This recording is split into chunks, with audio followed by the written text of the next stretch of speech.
Hello students, आज हम JMI study point में चैप्टर 9 पढ़ेंगे बीपीएस 1 का पॉलिटिकल साइंस का। चैप्टर 9 का नाम है बहुलवादी आलोचना। बहुलवाद क्या है, पहले तो ये जानना जरूरी है कि बहुलवादी क्या है। इसका परिचय हम देखते हैं।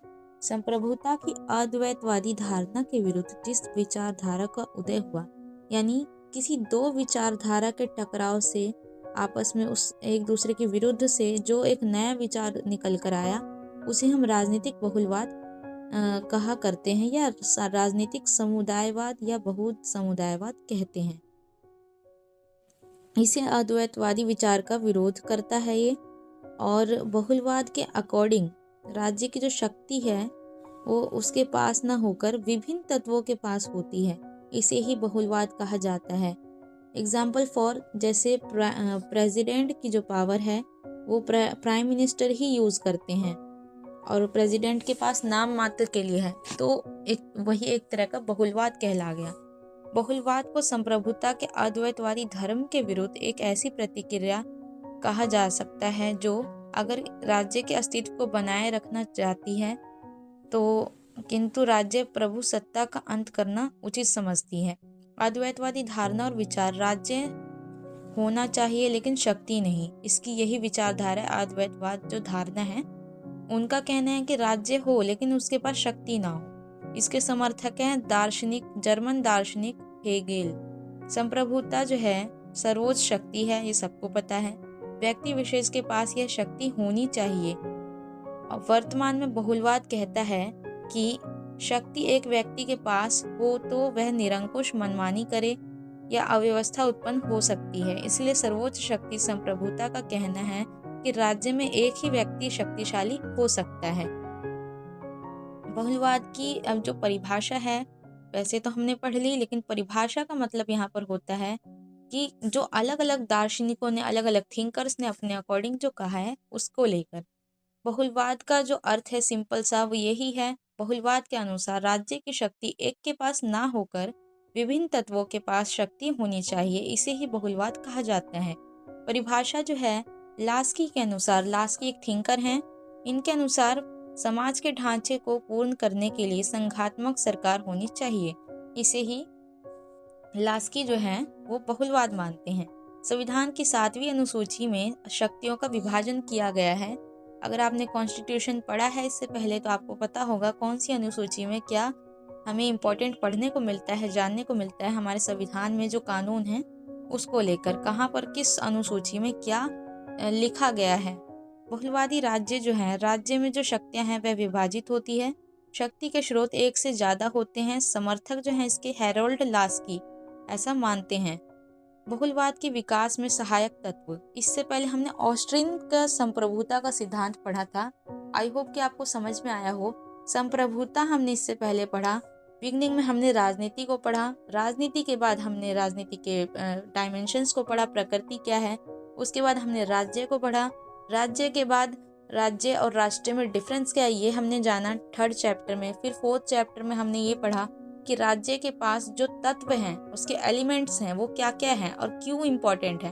उसके बाद हमने जॉन लॉक, थॉमस हॉब्स और एक्सेट्रा, इन सब की ये जो थिंकर्स हैं, इन्होंने अपने अकॉर्डिंग संप्रभुता और राज्य को क्या माना है और क्या क्या वैल्यू दी है अपने अकॉर्डिंग, वो हमने डीपली पढ़ा कि किसने क्या सिद्धांत अपने अनुसार दिए हैं। उसके बाद हमने पढ़ा कि राज्य की प्रकृति क्या है, उसके हमने 16 सिद्धांत पढ़े, हालांकि आपके बुक में बहुत कम दिए हैं।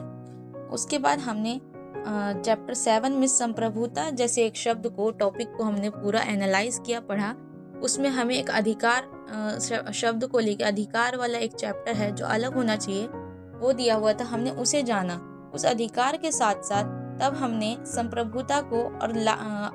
संप्रभुता को ऑस्टिन नाम के थिंकर से कनेक्ट करके पढ़ा कि ऑस्टिन जो है वो संप्रभुता को क्या कहते हैं, क्या मानते हैं वो अपने अकॉर्डिंग।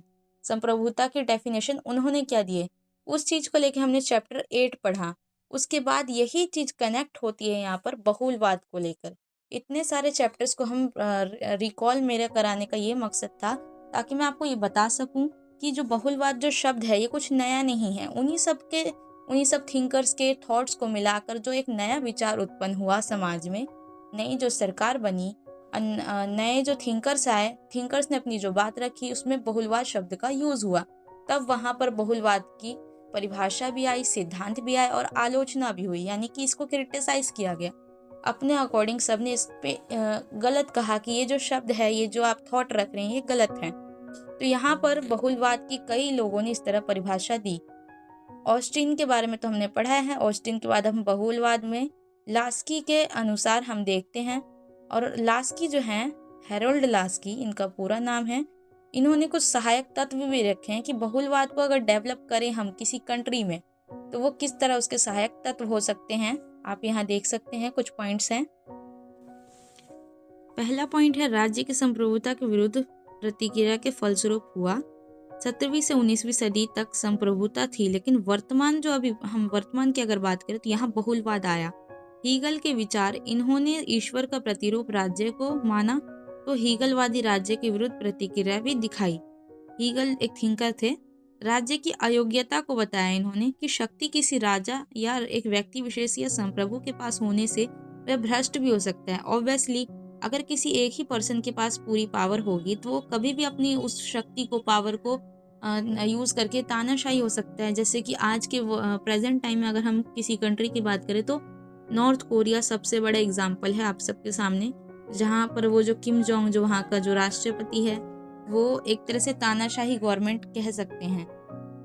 इसलिए शक्ति का विकेंद्रीकरण बहुत ज़्यादा ज़रूरी है। शक्तियाँ, ऐसा नहीं है कि शक्ति का बंटवारा कर दिया तो कोई भी आया और अपने हिसाब से बात को कह दिया या कानून बना दिया।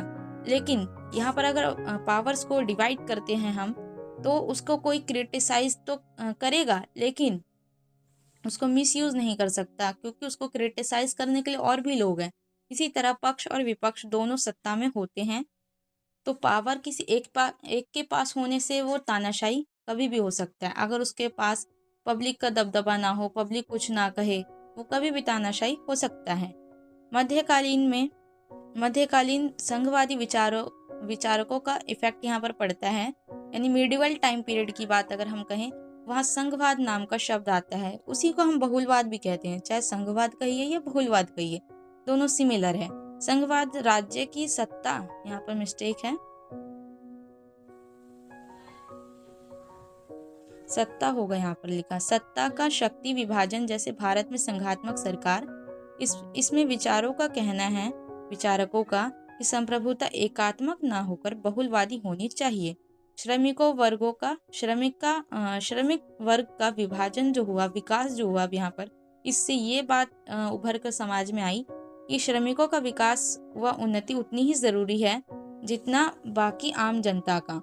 क्योंकि अगर श्रमिक विकास नहीं करेंगे तो देश की जो कंस्ट्रक्शन सिस्टम है, देश पूरा रुक जाएगा। अब यहाँ पर बोले जैसे जैसे श्रमिकों की उन्नति हुई तो यहाँ पर बहुलवाद का उन्होंने भी समर्थन किया।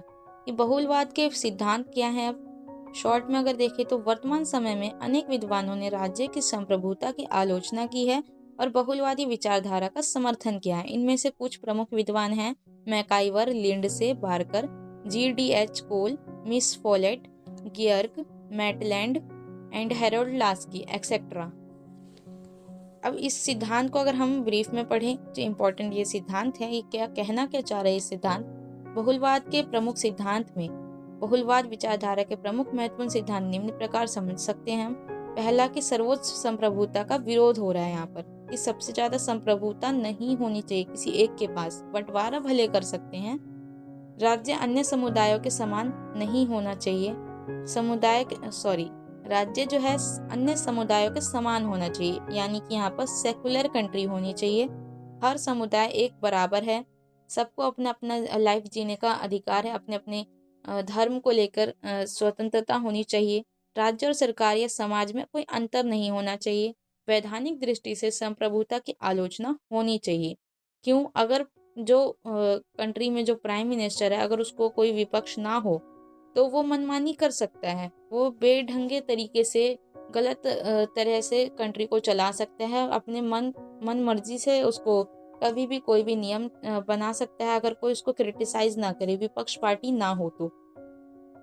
अंतर्राष्ट्रीय के आधार पर आलोचना, यानी इंटरनेशनल लेवल पर अगर हम देखें, नेशनल लेवल पर अगर हम देखें तो तब तो आलोचना होती है, लेकिन अगर किसी कंट्री में कुछ भी मतलब मिस्टेक होती है तो इंटरनेशनल लेवल पर जो न्यूज़ जो जाती है तो सारी कंट्री उस थॉट को लेके, उस थिंकर को और उस स्पीच को लेके किसी भी कंट्री के प्रेसिडेंट या प्राइम मिनिस्टर को क्रिटिसाइज करते हैं।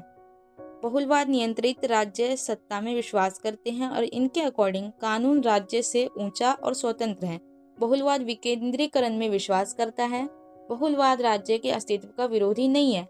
बहुलवाद जो थॉट है उसका कहना है कि राज्य का कोई अस्तित्व ऐसा हम नहीं कहते। ये एक जनतांत्रिक विचारधारा है जहां पर जनता की सुनी जाए। अब सबसे इम्पोर्टेंट इस चैप्टर का जो नाम है बहुलवादी आलोचना। तो बहुलवाद की आलोचना किस तरह से हुई ये इस चैप्टर में पढ़ना ज़रूरी है। पूरे चैप्टर में ये पढ़ने के लिए, समझने के लिए हमें बहुलवाद को और उसके सिद्धांत को समझना ज़रूरी था, इसलिए मैंने आपको वो बताया। अब हम आलोचना देखते हैं। आलोचना में भी सेम वही पॉइंट्स आते हैं जो सिद्धांत में आते हैं। बहुलवादी विचारधारा की आलोचना अनेक तत्वों, तर्कों के आधार पर की जा सकती है, जैसे कि ये हैं: संप्रभुता का अंत संभव नहीं है। ऑब्वियसली संप्रभुता जो है, ये जो पावर जो है, इसको हम खत्म नहीं कर सकते।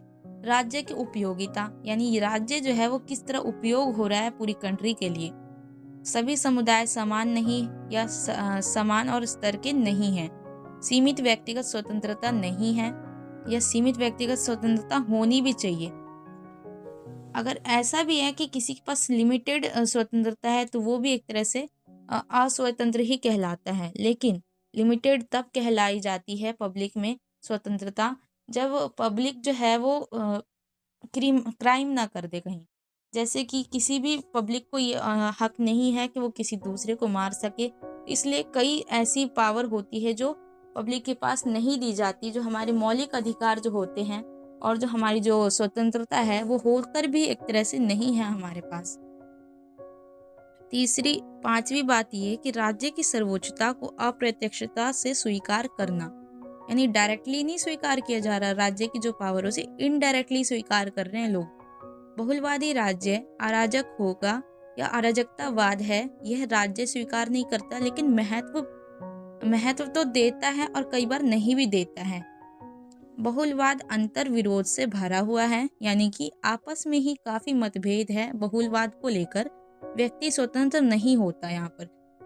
ये आप खुद अपनी सोसाइटी में देखें, बहुलवाद जो है वो है ज़रूर, लेकिन क्या हर पर्सन को ये आज़ादी है कि वो जाके कहीं पर भी मतलब ऐसे दंगे फसाद कर दे या फिर कुछ भी मारपीट कर दे? ऐसी चीज़ें सोसाइटी में करना ही एक तरह का क्राइम होता है। इसीलिए हर पर्सन को इतनी भी छूट नहीं मिली हुई है कि वो किसी की दूसरी प्रॉपर्टी को या गवर्नमेंट को या किसी को भी नुकसान पहुंचा सके। तो इसीलिए कहा जाता है कि हमारे कॉन्स्टिट्यूशन में फ्रीडम होकर भी हमारे पास फ्रीडम नहीं है कुछ हद तक। इसलिए पावर्स को जो कहा गया है, हमारी फ्रीडम को जो कहा गया है यहाँ पर बहुलवाद में, वो सीमित कहा गया है, लिमिटेड है। आई होप कि आपको ये बहुलवाद की जो आलोचना है, ये जो चैप्टर है, समझ आया हो, इसके सिद्धांत समझ में आए हो। अगर वीडियो अच्छी लगे तो वीडियो को लाइक एंड सब्सक्राइब करना एंड शेयर करना। Thank you.